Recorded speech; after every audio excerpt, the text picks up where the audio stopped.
Gente, abram lá em 2 Timóteo, capítulo 2. Nós estamos analisando quais são os deveres dessa doutrina.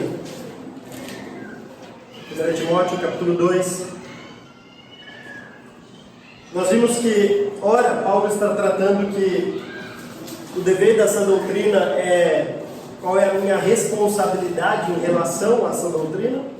E ora ele está também dizendo qual que é a minha responsabilidade por eu crer nessa doutrina. Ou seja, já que eu creio nessa doutrina, qual então é a minha responsabilidade como um cristão? E o que nós vamos aprender hoje é que, embora há um dever geral no cristianismo em relação a essa doutrina, esses deveres não são iguais no que se refere a homens e mulheres. Nós vimos no estudo passado, quando Paulo estava recomendando para que nós, antes de tudo, lá no capítulo 2 ele fala antes de tudo, dada a urgência do que ele está falando, para que nós orássemos também por todas as pessoas, e todas as pessoas têm que englobar esses reis, essas autoridades, porque Deus também deseja que dentre eles sejam salvos. E por outro motivo também, nós devemos orar a Deus, porque para termos uma vida tranquila e pacífica. Lembra que ele disse isso? Agora, uma vida tranquila, eu lembro que eu comentei isso com vocês, não é uma vida simplesmente de ficar descansando, sem fazer nada, pescando no meio da lagoa, embora eu sei que alguns gostam disso aqui, de pescar. Um dia eu acho que eu vou gostar, tá? A quantidade de pescador que tem na igreja, acho que um dia eu vou gostar disso, né? Tem 3, você gosta de pescar, o Willis gosta de pescar, o Rodrigo gosta de pescar, e eu sei que tem uns enrustidos aí. Até a Elisa está pegando meu pé que quer ir lá pescar com o Arthur um dia. Eu falei, não está me melhor. Então eu sei que eu vou pescar. Mas uma vida tranquila não é isso. Uma vida tranquila é para que nós podemos desenvolver a nossa religiosidade, como Paulo usa aqui, né? Ele usa a palavra piedade, que no original tem muito a ver com essa religiosidade, mas não a falsa religiosidade que a gente está acostumado, mas a verdadeira religiosidade, né? Poder viver o nosso cristianismo. E obviamente, Paulo, quando pensa no viver o cristianismo, ele não pensa em momentos pontuais da nossa vida, pelo contrário. Ele vai mostrar que viver o cristianismo, a gente aprende isso na teologia paulina como um todo, engloba todas as nossas vidas, e não simplesmente no domingo à noite ou em momentos pontuais. Então, fazendo um link disso que ele estava falando no começo do capítulo 2, para o ensino agora, Paulo vai começar no versículo 8, dizendo assim, eu vou ler todo o trecho para vocês, e depois nós explicaremos e aplicaremos a mensagem. A partir do versículo 8, então, de 1 Timóteo capítulo 2, Paulo diz: quero, pois, que os homens orem em todo lugar, levantando mãos santas, sem ira e sem discussões. Da mesma forma, quero que as mulheres se vistam modestamente, com decência e discrição, não se adornando com tranças e com ouro, nem com pérolas ou com roupas caras, mas com boas obras, como convém a mulheres que declaram adorar a Deus. A mulher deve aprender em silêncio, com toda a sujeição. Não permito que a mulher ensine, nem que tenha autoridade sobre o homem. Esteja, porém, em silêncio. Porque primeiro foi formado Adão e depois Eva. E Adão não foi enganado, mas sim a mulher, que tendo sido enganada, tornou-se transgressora. Entretanto, a mulher será salva dando à luz filhos, se permanecerem na fé, no amor e na santidade com bom senso. Esse último versículo vai ser difícil, talvez, mostrar para vocês qual que seria a grande ideia aqui do original, porque para mim nenhuma versão conseguiu captar bem isso, e eu vou tentar mostrar para vocês o porquê disso. Então Paulo claramente vai fazer uma transição daquilo que é o dever geral do cristianismo, essas orações que nós temos que fazer por todos os homens, pelos reis, por aqueles que exercem autoridade, como nós vimos no começo do capítulo 2, para agora deveres mais específicos. Então, se lá no começo ele está usando palavras genéricas como antropos, por exemplo, que são homens no sentido geral, a humanidade, aquela palavra que nós usamos, né, a nossa palavra é a mesma em português. Quando a gente fala homens para toda a humanidade, aqui não, aqui ele vai diferenciar a palavra homem para macho propriamente dito e mulher para mulher propriamente dito. Então não é mais aquela palavra genérica, embora a gente use a mulher para dizer genérico, né? As feministas não sei ficam bravas com isso, falam que a sociedade é machista por isso, né? Mas reclama com Deus, porque Deus chamou a humanidade de Adão. Foi ele que decidiu fazer isso. Desculpa. 2 Timóteo. 1 Timóteo, capítulo 2. Estamos numa série, Paulo, em 1 Timóteo. Tranquilo. Sim, desculpa. Sem problema. Você vai ter um cafezinho ali? Que eu pus hoje. Sim, o problema é sempre do software. As minhas páginas. Fica tranquilo, Paulo. Estamos 1 Timóteo capítulo 2, versículo 8. Agora, não é à toa que Paulo vai começar com o dever do homem.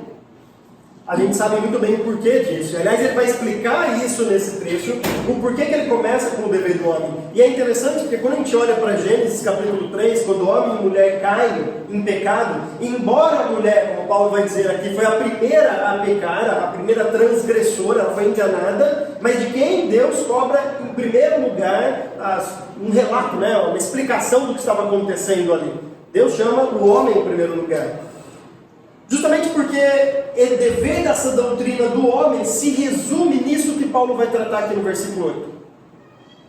Paulo diz: quero, pois, que os homens orem em todo lugar, levantando mãos santas, sem ira e sem discussões.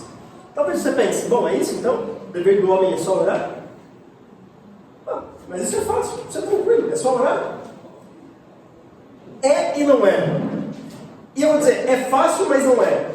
E vocês vão entender quando eu for explicando isso. Quando Paulo está dizendo que ele deseja que os homens orem, não é simplesmente um exercício da oração, mas é que é corrente na teologia das Escrituras, na teologia bíblica. Obrigado. É corrente essa questão de orar relacionado ao líder, ao cabeça, ao sacerdote. Vocês vão lembrar, por exemplo, Jó, que era o grande modelo de líder familiar lá no Antigo Testamento, intercedendo por a sua família, inclusive por algo que eles poderiam ter cometido e não chegou ao conhecimento dele. E mesmo assim ele oferece lá o sacrifício, intercede pela família, ora pela família, porque vai que um dos 10 filhos dele cometeu algo que ele não ficou sabendo. Então por isso ele ora, ele intercede pela sua família. Se vocês derem um pulo, né, a gente não vai ter como analisar todos os textos, e às vezes isso acontece nas Escrituras, a relação entre oração e liderança, mas se você der um pulo lá para Atos capítulo 6, você vai ver que o trabalho dos 12 apóstolos começou a ficar mais sobrecarregado, de maneira que eles precisavam agora da ajuda de 7 pessoas, lá em Atos capítulo 6, e as pessoas eram para servir as mesas, para cuidar da distribuição de alimentos. Das viúvas de fala grega, das viúvas de fala hebraica, estava tendo uma reclamação entre elas, umas estavam achando que não estavam recebendo a mesma quantidade das outras, e eles escolhem então 7 homens para fazer isso. E qual é o motivo? Eles falam, porque nós precisamos nos dedicar ao ministério da oração, em primeiro lugar, eles dizem, e da palavra. Curioso isso, né?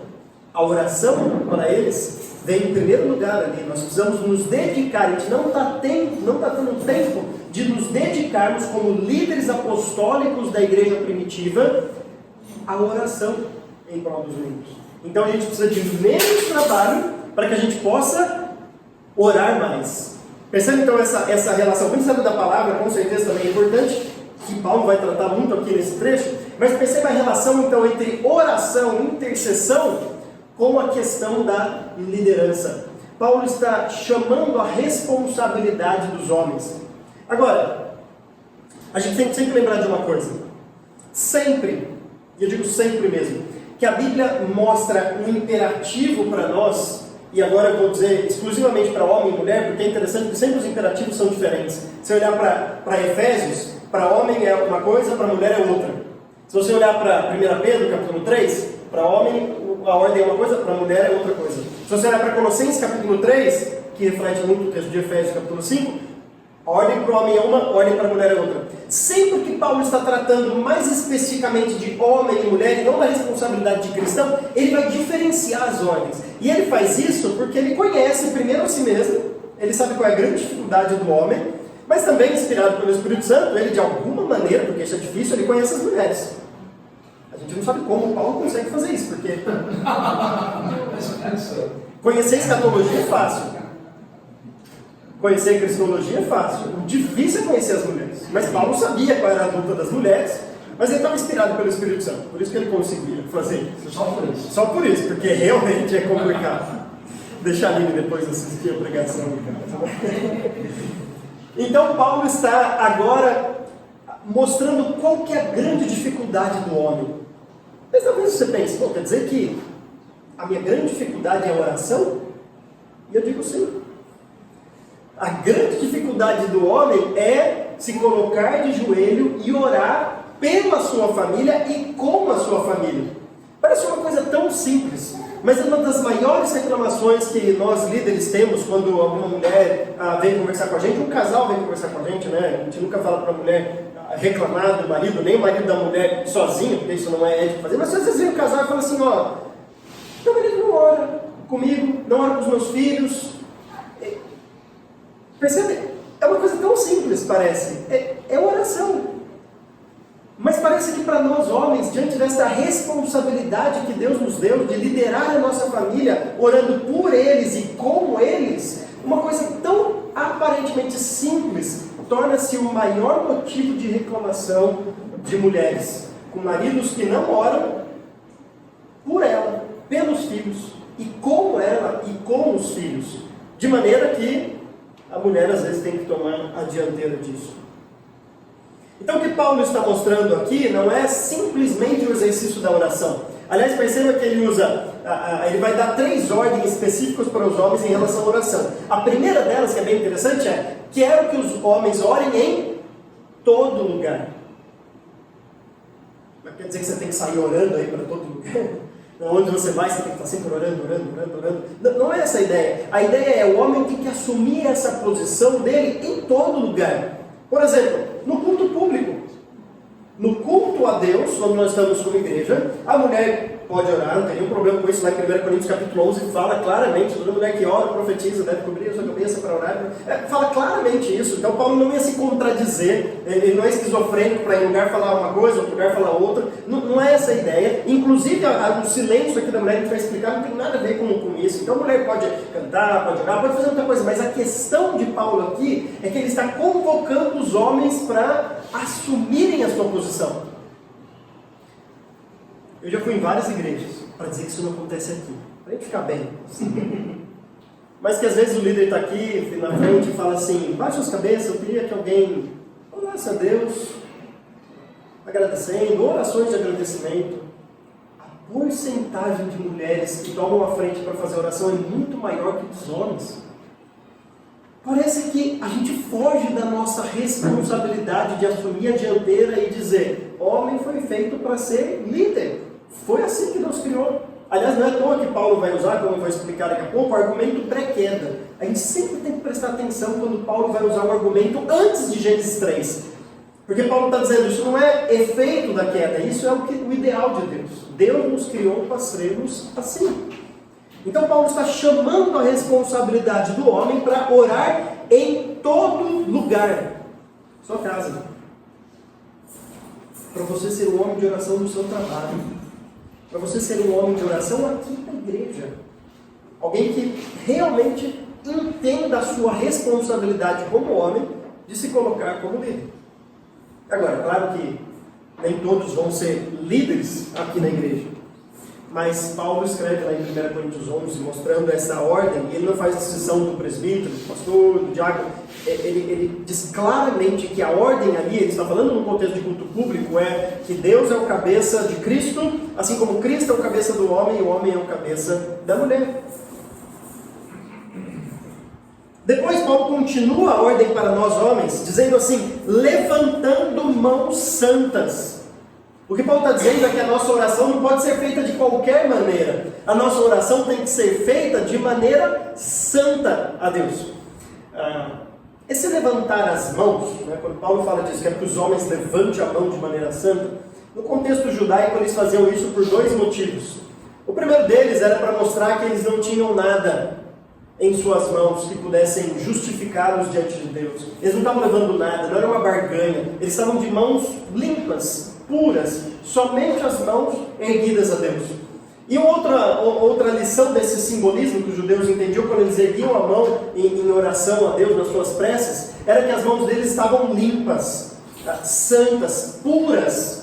Então eles santificavam a sua vida. É interessante que o ritual judaico, para você começar o processo de adoração ali no templo, começava com um tanque, em que você primeiro tinha que se purificar, fazer uma lavagem. E aquilo, claro, não era só um banho que a pessoa tomava, aquilo simbolizava realmente que a pessoa estava com um desejo de rever a sua vida, de purificar algumas coisas para depois ter aquele relacionamento com Deus. Bom, a gente não vai mais ao templo. Paulo fala agora que a gente tem que orar em todo lugar. A gente não precisa mais ir lá ao templo uma vez por ano, ou mediado pelo sumo sacerdote, para fazer as nossas orações a Deus. Mas o princípio da purificação continua o mesmo.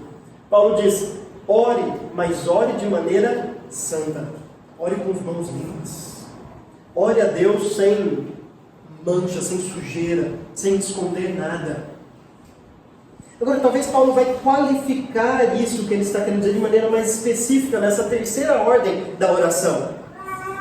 Então, se eu tenho que orar em todo lugar como homem, se eu tenho que orar de maneira santa, levantando mãos santas, eu também tenho que orar sem ira e sem discussões. E agora a gente tem que reconhecer que é uma falha nossa, homens. Quantas vezes nós, dirigindo até a igreja, para dar um exemplo que muitos talvez conheçam já passaram, às vezes discutem com as mulheres, gritam com os filhos, e chegam aqui na igreja e oram a Deus. Que dificuldade que nós temos com isso. É só levar uma fechada no trânsito para conhecer o coração de um homem. Como ele está disposto a colocar para fora toda a sua ira, tudo aquilo que está guardado ali dentro, que aparentemente está bem controlado, mas há isso uma coisa sair do controle das nossas mãos. A gente rapidamente demonstra toda a nossa ira, toda a nossa indignação. Paulo vai usar dois termos interessantes aqui. Se o primeiro é ira, a gente sabe o que é ira, né? Aquela indignação com algo que foge do que a gente gostaria que fosse, e isso revela um egoísmo muito grande, né? Quando a gente fica irado, a gente está demonstrando um coração muito egoísta, né? Porque a gente queria que aquela coisa fosse daquele jeito e não foi. E como não foi, e eu acho que eu controlo tudo, né? Eu desejo isso, então eu fico irado. Por exemplo, o exemplo que eu dei aqui do trânsito, né? Talvez você acorde de manhã e vá para o seu trabalho lá, aqueles que não trabalham em casa, né, que tem um lugar para trabalhar, mas talvez você vá lá e não fica pensando, pô, eu quero levar uma fechada aqui, eu queria tanto que um barbeiro entrasse na minha frente. Não, você não pensa isso. Você pensa, eu quero chegar tranquilo no meu trabalho, é isso que eu quero. Mas não é isso que acontece, especialmente em Ribeirão Preto. Especialmente se tiver que pegar uma rotatória em Ribeirão Preto. O lugar para testar a nossa fé, rotatórias em Ribeirão Preto. Piracicaba quase não tem rotatória. Quando eu mudei para cá, eu falei, gente, por que uma cidade gosta tanto de rotatória assim? Por que as pessoas, numa cidade que mais tem rotatória, não sabem andar em rotatória?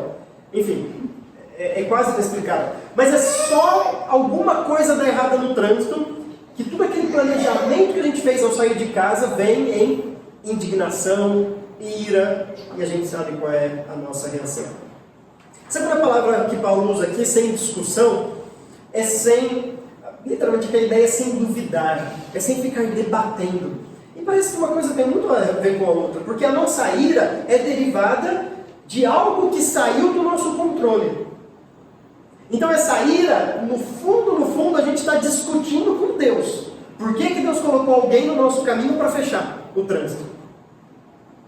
Por que Deus colocou um funcionário na empresa que fica me atormentando dia após dia? Por que Deus colocou aquele cliente no meu caminho que me dá um... Por que Deus fez essas coisas? Então a minha ira tem muito a ver com a discussão. Mas discussão com quem? Com Deus.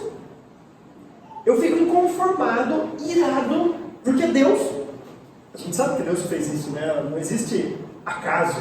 Não existe... aconteceu da pessoa estar aqui. Por que Deus quis isso? Agora, Paulo não está dizendo para você então parar de orar, já que você é uma pessoa irada. Paulo está dizendo o contrário. Paulo está falando, ore, mas levantando mãos santas, sem ira e sem discussão. Então, se esse é o seu grande problema, não deixe de orar na igreja, pela sua família e com a sua família. Não deixe de exercer esse ministério, de assumir o seu papel como líder, mas pelo contrário, deixe de ser irado. para então orar. Às vezes a gente troca as ordens das escrituras, né? Tem aquela passagem que fala que se você souber que seu irmão tem alguma coisa contra você e você tiver com a sua oferta diante do altar, deixa ali a sua oferta e vai aceitar com o seu irmão. Aí a nossa mente lê assim o texto, né? Então, eu nunca vou poder ofertar a Deus porque eu tenho alguma coisa contra o meu irmão. Não, o texto é, oferte a Deus, mas depois de resolver, vai e resolva, essa é a ordem. A ordem não é para não resolver, para não dar a sua oferta. Assim como na ceia, né? Se a gente está lá tomando e se você souber que está tomando de maneira indigna e alguma coisa assim, então resolva para então tomar ceia. Não é ficar, então eu vou ficar uns 2, 3 meses sem tomar ceia porque eu estou vendo que eu tomei. Não, então resolva o que você tem que resolver. Se você sabe que está te barrando, né, de tomar ceia, resolva aquilo lá e então faça isso. É a mesma coisa que Paulo está dizendo aqui. Paulo está falando, essa é a nossa responsabilidade como homens. Orar em todo lugar, levantando mãos santas, sem ira e sem discussões. Agora, curiosamente, embora a lição seja ampla, grande e difícil para nós homens, se resume em um versículo só. Agora, para a mulher, isso é demais, né? Porque ela vai ser secando com Paulo. Mas vem também 3 ordens para as mulheres aqui depois. Quais são os deveres da mulher em relação a essa doutrina? Versículo 9. Paulo vai mostrar a primeira ordem para as mulheres. Da mesma forma, perceba que esse da mesma forma mostra, é a mesma linha de raciocínio. Estou escrevendo outra coisa diferente agora. Tem tudo a ver com isso que eu acabei de falar com os homens. E eu vou mostrar o porquê. Paulo não está falando assim, agora esquece, ficou para trás aquilo lá, deixa eu começar um novo ensino. Não, ele continua a mesma linha de raciocínio. Da mesma forma que eu falei para os homens, agora vem os deveres dessa doutrina das mulheres. Ele fala, quero que as mulheres se vistam modestamente, com decência e discrição, não se adornando com tranças e com ouro, nem com pérolas ou roupas caras, mas com boas obras, como convém a mulheres que declaram adorar a Deus.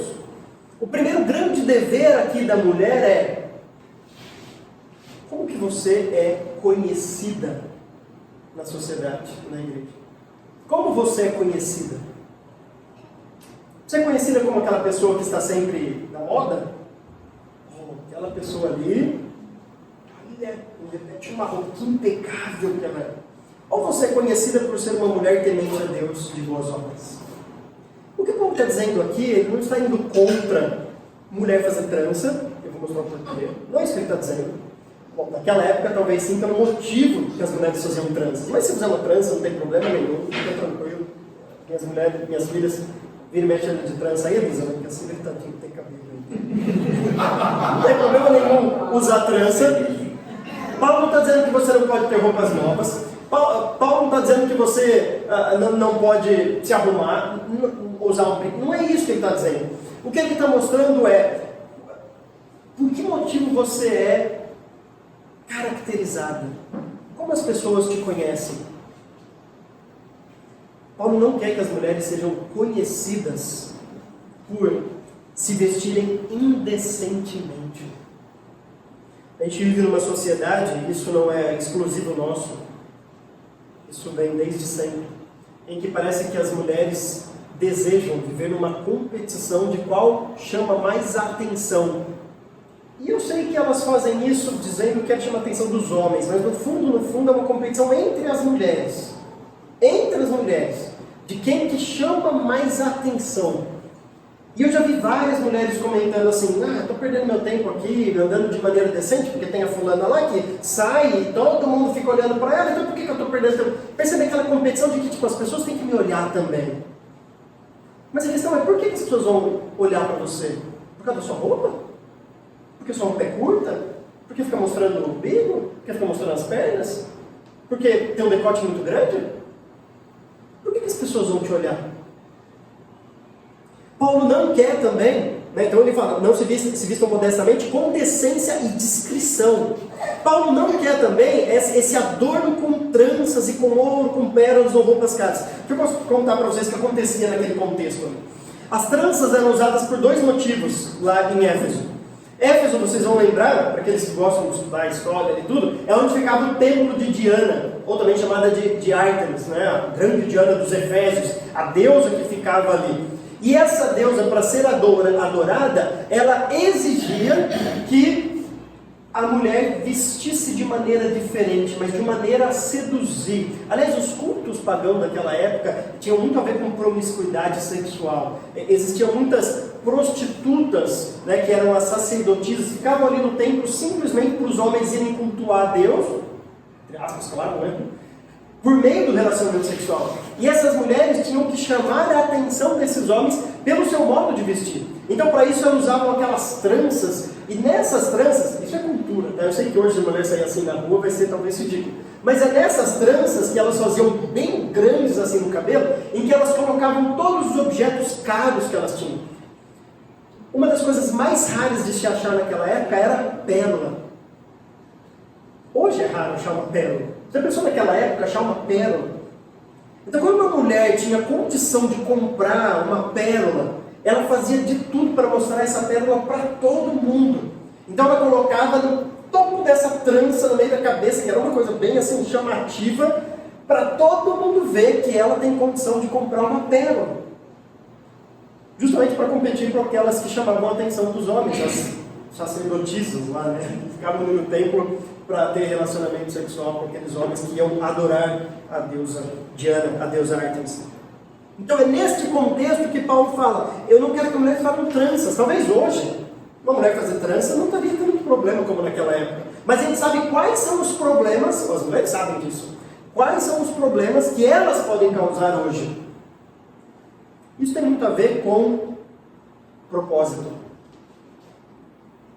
Quando você sai de casa, se olha no espelho, qual é a pergunta que você faz diante do espelho? Mulheres agora, qual é a pergunta que você faz? Você pergunta, isso está honrando a Deus? Isso está glorificando a Deus? Ou você pergunta, aquela lá vai ficar com uma inveja da minha roupa. Isso vai chamar a atenção daquele homem tal. Qual que é a pergunta que você faz diante do espelho? Paulo está dizendo, versículo 10, com boas obras, como convém a mulheres que declaram adorar a Deus. O termo aqui literal é mulheres que temem a Deus, que se importam realmente com o que Deus pensa. Então, diante do espelho, quando você está lá no espelho, é seu dever dessa doutrina, porque você é uma cristã, olhar no espelho e falar, essa roupa glorifica a Deus. Talvez você tenha condições de comprar roupas novas todo mês, Deus te deu essa condição, enfim, não é essa a questão. A questão é, por que você está colocando essa roupa nova? Se você colocar para glorificar a Deus, ok. Se você está colocando por quê? Não, aquela pessoa vai ver que você já não está mais glorificando a Deus. Interessante, Paulo vai mostrar aqui, no finalzinho do versículo 9, nem com pérolas ou com roupas caras. Curiosamente, esse termo vai ser repetido lá em 1 Pedro capítulo 3, também no trecho que agora o apóstolo Pedro vai falar para as mulheres. E olha o que ele diz ali em 1 Pedro capítulo 3. Olha que interessante, Pedro vai repetir essa mesma palavra, mas olha no versículo 4 de 1 Pedro capítulo 3, 1 Paulo, não 2 Pedro. 1 Pedro capítulo 3, versículo 4, ele vai dizer, ao contrário, ele está falando também das mulheres, né? Olha o versículo 3, a beleza de vocês não deve estar nos enfeites exteriores, também é a mesma coisa que Paulo está dizendo, né? Nem com cabelos trançados e joias de ouro ou roupas finas, ao contrário, esteja no ser interior, que não perece, beleza demonstrada num espírito dócil e tranquilo, que é de grande valor para Deus. Essa palavrinha valor que ele usa aí no final é a mesma que Paulo usa. Se a gente juntasse os dois, Paulo e Pedro, eles estão dizendo assim, ó, não use roupas de valor para você mesmo, valor monetário. Use roupas de valor para Deus. Aquilo que Deus valoriza e não aquilo que você valoriza. Agora, mais uma vez, não tem problema se você tiver condições de comprar uma roupa cara. A grande questão é, qual é o preço disso? Quem sabe que tem mulheres que por isso prejudicam outras áreas da vida. Qual é o motivo pelo qual você está usando isso? E agora é uma coisa talvez bem sutil e bem subjetiva. Qual é o contexto que você vive? Eu lembro quando eu estava no seminário, uma das regras lá do Palavra da Vida, quando eu estudava lá, e depois isso mudou na época que eu estudava lá, era que todo seminarista, quando ia para uma igreja que ele fazia estágio de final de semana, ele tinha que ir de social. Era obrigado, ele tinha que ir de social. E aí eu lembro que eu voltava no primeiro ano toda vez para a igreja aqui, Geraldo de Carvalho, lá que o meu sogro era um dos líderes lá da igreja. E a igreja lá é como a nossa aqui. Agora imagine, a pessoa ia lá pregar de polo, às vezes, ou com uma camisa igual eu estou aqui, e eu tinha que ir de social, porque era a regra do seminário. Era uma coisa assim, muito estranha. As pessoas iam chegar na igreja, olhavam assim e falavam assim, nossa, você vai casar? Por outro lado, tem igrejas que eu vou, que se eu for do jeito que eu estou vestido aqui, as pessoas falam assim, nossa, você vai aonde? Não veio para a igreja, não? Isso tem muito a ver com o contexto que a gente vive. Paulo está falando assim, não usar roupa dispendiosa, não usar roupa cara, mas o que é caro? Para mim, talvez roupa cara seja aquilo que para você consiga comprar. Talvez roupa cara para o Neymar, para esse pessoal aí, aí sim a gente vai ver o que é caro. Aí talvez o que para a gente é caro, para ele assim, isso aí é coisa cara, que bobeira. Perceba, eu sei que isso é muito subjetivo, mas o que Paulo está dizendo é, não fique chamando atenção, não venha para uma igreja, a nossa igreja se veste de maneira assim, não venha com aqueles vestidos como se estivesse numa festa noturna. Tente viver de maneira moderada. Eu sei que isso é subjetivo, mas isso é bom, porque as pessoas preferem regras, preferem assim, não, me diga o que eu tenho que usar. Geralmente as pessoas falam assim, o que você acha? O homem pode de bermuda, não pode de bermuda? Pode de calça, não pode de calça? A mulher pode usar calça, tem que usar... A questão não é regras. A questão é você olhar no espelho e poder dizer que isso glorifica a Deus. Então, eu sei que é subjetivo, mas é subjetivo por um propósito bom. A gente precisa pensar. A gente olhar e falar, isso Deus vai ficar feliz. Se eu estivesse aqui, ele ia falar, aliás ele está, né? Mas se ele conversasse comigo, ele ia dizer, realmente, essa roupa eu aprovo. Essa você pode usar. Segunda ordem para as mulheres, então, versículo 11. A mulher deve aprender em silêncio, com toda a sujeição. Versículo 12, que é importante. Não permito que a mulher ensine, nem que tenha autoridade sobre o homem. Esteja, porém, em silêncio. Perceba que Paulo começa com silêncio, termina com silêncio essa segunda ordem, mas é claro, esse silêncio tem que ser entendido dentro de um contexto. Paulo não está falando aqui que a mulher não pode falar nada no culto e em nenhum outro lugar, que tem que ficar extremamente calado. Não é isso que ele está dizendo, mesmo porque senão vocês nem poderiam nem cantar. Pensou? Só os homens cantando, que lástima que seria na igreja. Queria nem imaginar isso, né? Bom, Paulo já falou lá em 1 Coríntios, capítulo 11, toda mulher que ora, profetiza. Paulo sabe que as mulheres têm lugar no culto. O que Paulo está dizendo aqui com o silêncio tem a ver com este meio. É como se, imagina, que você é um palmeirense. E por todo bom palmeirense agora está com vergonha do seu time. Porque gastou um monte, mas está passando essa vergonha toda. Aí você chega e vai no churrasco com a sua esposa e fala assim, amor, por favor, toque em qualquer assunto, só não fala do Palmeiras. Por favor, você pode ficar em silêncio? Esse silêncio não quer dizer que sua mulher não pode abrir a boca no churrasco. Quer dizer, ele falou assim, não fala do Palmeiras, porque eu vou passar vergonha. O Palmeiras gastou uma grana e pegou mais uma vez hoje, só para lembrar quem não assistiu o jogo, pegou mais ainda uma vez. É sempre bom enfatizar isso. Entendeu? Esse silêncio não é assim, então a mulher, zíper, não, o silêncio tem a ver com o contexto. E é interessante, qual é o contexto aqui? Paulo deixa as mulheres nas escrituras fazerem tudo na igreja, com exceção de duas coisas: liderar sobre os homens e ensinar. Isso é função do homem. Por quê? Porque Deus quis assim. É exatamente esse argumento que Paulo vai dar. Então Paulo vai dar um argumento antes da queda. Porque as grandes feministas aí dizem que não, Deus criou tudo igual, mas veio a queda, e aí Adão assumiu e começou a oprimir as mulheres. Paulo, não foi isso não. Paulo vai mostrar que isso veio antes da queda. Não foi com a queda. Claro que com a queda, aquela liderança que o homem devia exercer, agora é domínio, é opressão, não é da maneira que Deus deseja. Por outro lado, aquela submissão voluntária da mulher ao homem agora é feita de maneira difícil, eu sei. Eu converso às vezes com vocês, sei como é difícil isso, eu tenho uma esposa, eu sei das lutas que ela tem por isso, porque é um fruto da queda. Isso sim é consequência do pecado, mas não essa ordem de Paulo. Então Paulo está dizendo, a mulher tem lugar para fazer um monte de coisa, ela só não pode fazer duas coisas. Ela não pode liderar e ela não pode doutrinar. Não é interessante que essa é a grande briga das mulheres? Eu espero que isso nunca aconteça aqui na igreja, né? Se acontecer, eu vou ter uma conversa séria com você, mulher. Mas a grande briga das mulheres é: por que eu não posso ser pastora? Por que eu não posso liderar? Tem tantas áreas para você trabalhar na igreja. Aliás, tem áreas que Paulo fala que o homem não pode trabalhar. Dá uma olhada em Tito capítulo 2. Paulo vai mostrar para Tito e fala: Tito, isso não é a sua função, isso é a função das mulheres fazer. Ele está restringindo o homem, dizendo que não, isso é da mulher. Depois você vai ver lá que tem coisas que o homem não pode fazer, mas a mulher não está satisfeita, ela quer fazer o que o homem faz. Isso sim é fruto da queda, esse desejo de liderar. Agora, essas ordens estão ligadas para o homem e para a mulher, porque infelizmente quando a mulher faz isso, é exatamente quando o homem foge da sua função. Quando a mulher assume a liderança de uma família, é porque o homem esqueceu que ele é o líder de sua casa. Quando ele não ora em todo lugar, quando ele não toma frente, a mulher automaticamente fala: não, deixa que eu faço isso. E ela faz bem. Esse que é o problema. E por ela fazer bem, o homem fica cada vez mais acomodado e a mulher assume o seu lugar. E elas às vezes faz bem na igreja.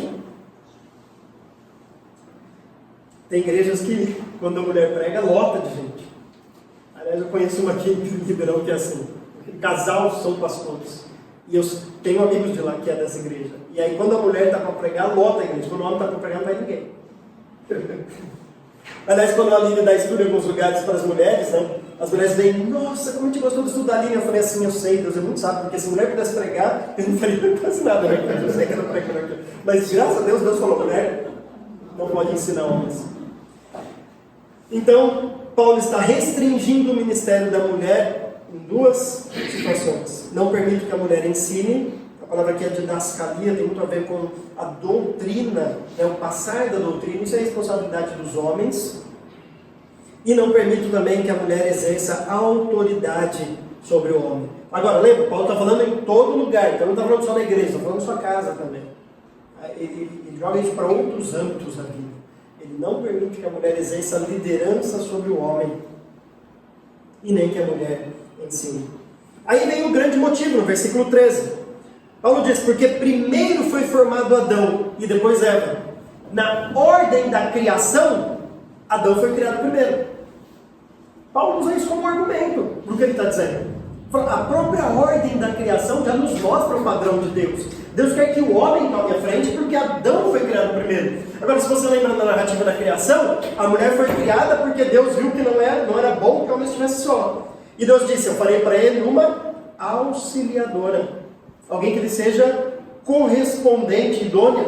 Ou seja, a própria criação da mulher tem a ver com o homem. A mulher foi criada por causa do homem, como Paulo vai dizer lá em 1 Coríntios capítulo 11. Agora, na ordem da queda, aí Paulo inverte aqui, porque foi isso que aconteceu. Então, se antes da queda, ele falou assim: primeiro foi criado o homem, depois a mulher. Agora ele diz: e Adão não foi enganado, mas sim a mulher, que tendo sido enganada, tornou-se transgressora. Paulo está falando: Deus criou o homem primeiro, e depois criou a mulher. Mas na hora da tentação, foi a mulher que foi enganada, não foi o homem que foi enganado. Esses dois motivos são os argumentos que ele usa pelos quais o homem deveria ser o líder, assumir a sua posição. Isso é o dever dessa doutrina nossa: orar em todo lugar. E a mulher deveria ser submissa ao homem e entender que ao homem cabe esta função de ensino. Agora vem o terceiro dever dessa doutrina da mulher. Então, se o homem, os três, lembra? Orar em todo lugar, orar com mãos santas, orar sem ira e sem discussão. A mulher, a maneira de se vestir. Se Paulo tivesse vendo nosso contexto, ele colocaria uma nota na maneira de se vestir para os homens também. Porque antigamente a gente não se ligava. Hoje tem cada homem que é assim: nossa, é a mania do Cristiano Ronaldo, né? Tudo metrosexual, querendo assim, aquilo que era só das mulheres, os homens agora estão, né? Enfim, mas a maneira de se vestir, aprender em silêncio, né? Entender que essa é a posição do homem, entender o seu lugar na família, na igreja. Agora vem o terceiro dever dessa doutrina da mulher, no versículo 15. E esse dever tem tudo a ver com o outro. Porque agora Paulo vai dizer assim para a mulher, parafraseando o que Paulo está dizendo aqui no versículo 5. Ele vai dizer assim: mulher, você tem o desejo de liderar e de ensinar? Mulher, isso é uma consequência da queda.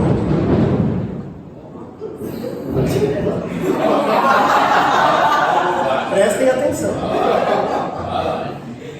A consequência da queda, lembra? o seu desejo será para o seu marido. A preposição lã ali pode ser contra o seu marido.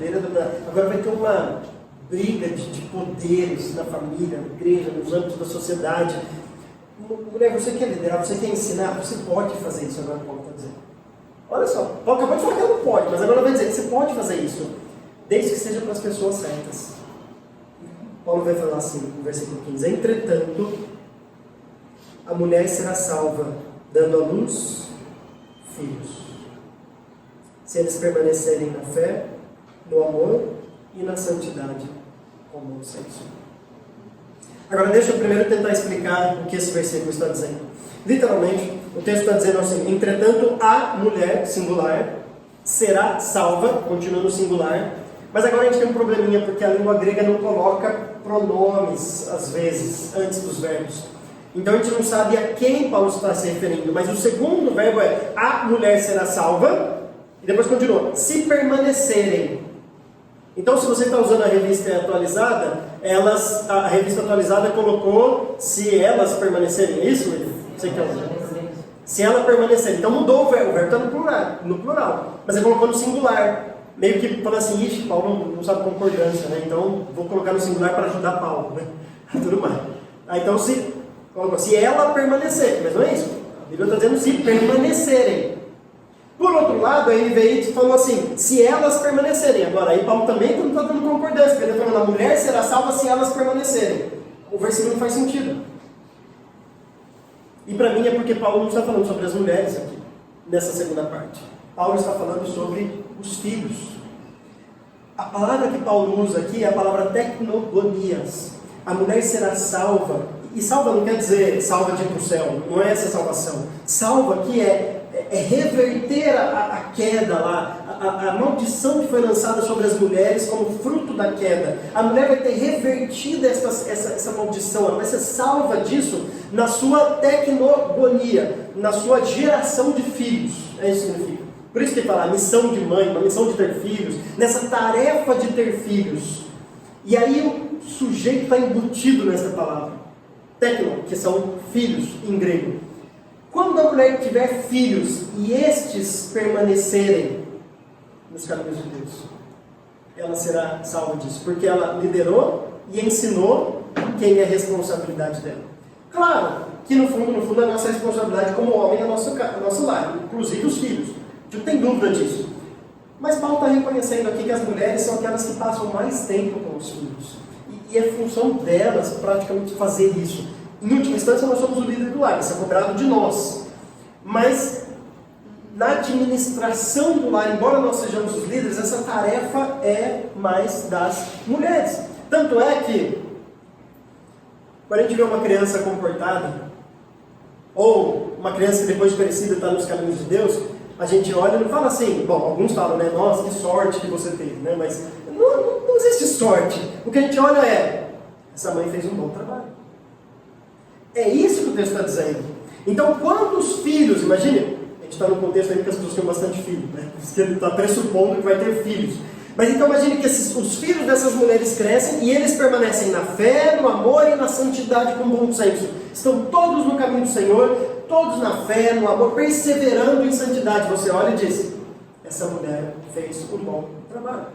Se vocês quiserem uma ótima biografia sobre isso, leiam o trabalho da mãe de Jonathan Edwards. Jonathan Edwards foi um dos maiores teólogos e líderes do avivamento lá nos Estados Unidos, lá no século XVIII. Um dos grandes líderes, mas pouca gente sabe que essa mãe teve 12 filhos e educou os 12 em casa e os 12 no caminho do Senhor. E um deles foi nada mais, nada menos. Se você não conhece, você precisa ler, conhecer Jonathan Edwards. A gente olha para a vida de Jonathan Edwards e esquece que teve uma mãe por trás disso. Não é à toa. As pessoas falam assim, nossa, que sorte que deu, né? Ser mãe de Jonathan Edwards. Não, foi o trabalho dela, Jonathan Edwards, ser quem ele foi. Claro, pela graça de Deus, pela atuação do Espírito Santo, mas esse é o trabalho da mãe. Isso é o dever da sã doutrina da mãe. Paulo não está querendo dizer aqui, ou pelo menos eu agora vou fazer uma aplicação mais específica sobre o que Paulo está dizendo, que é pecado uma mulher trabalhar fora. Não é isso que ele está dizendo. E aliás, eu sei que algumas até precisam fazer isso em algumas situações. A gente entende isso em diversos casos e não dá para generalizar tanto. O que Paulo está dizendo é que se uma mãe trabalha fora e o preço disso é negligenciar a sua casa, aí sim ela está em pecado. E eu posso dizer com todas as letras, essa mãe está em pecado. Porque é um dever dessa doutrina ela liderar e ensinar seus filhos. O marido lidera e ensina todo o seu lar, mas a mulher faz isso com os seus filhos. Esses são os deveres específicos dessa doutrina. Agora deixa eu terminar lembrando de uma coisa para vocês. Gênesis capítulo 3, que é o que Paulo usa aqui, quando homem e mulher caíram no pecado.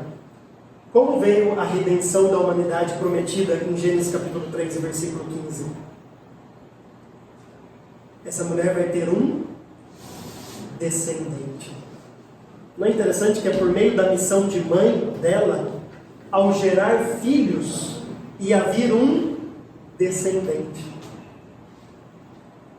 É isso que Paulo está dizendo aqui. Paulo está falando, a mulher ela é revertida dessa situação quando ela entende esse papel principal que Deus deu para ela, tão sublime, de gerar filhos. Deus não podia ter dito para a mulher assim, ele está conversando com a serpente, na verdade, né? Vou colocar uma inimizade entre ti e a mulher, falando para a serpente, entre a sua descendência, a descendência dela, e um dia alguém vai vir aqui, vai pisar sua cabeça. Não podia ter falado isso? Não precisava ser um descendente. Podia falar assim, eu vou mandar um dia alguém do céu, meu filho, ele vai pisar sua cabeça. Mas ele fala, não, um dia o descendente dela vai pisar sua cabeça. Agora imagine se Eva, como muitas mulheres hoje, fala assim, não, mas eu não quero ter filho. Cadê a missão de mãe? Cadê o descendente? É por meio desse descendente que a cabeça da serpente ia ser esmagada. E graças a Deus, porque Eva quis ter filho. Graças a Deus por isso. Mesmo tendo um filho como Caim, em primeiro lugar. Mas ela ainda assim teve Abel, teve Sete, da onde veio a descendência de Jesus Cristo. E é esse descendente que pode nos capacitar a viver esses deveres dessa doutrina. Eu sei que isso que eu estou falando aqui vai totalmente contra o que é pregado aí fora. De um lado tem um grupo dizendo que não, tudo não é igual, a mulher pode liderar, o homem pode liderar, fica tranquilo, não tem essa diferença nenhuma, isso é tudo bobeira. De um lado tem pessoas dizendo isso. Do outro lado tem mulheres que falam assim, não, o que você tem que fazer mesmo é ganhar dinheiro, esquece esse negócio de filho é perda de tempo, né? Você tem que chamar a atenção do seu corpo. Paulo está falando, desconstrua tudo isso na sua mente. Você é um cristão? Há deveres dessa doutrina que a gente tem que seguir. E se está totalmente contra o que a sociedade fala, a gente precisa da graça de Jesus Cristo para deixar de dar ouvido para o que a sociedade fala e começar a prestar atenção nesses deveres dessa doutrina. Que Ele nos ajude, tá bem?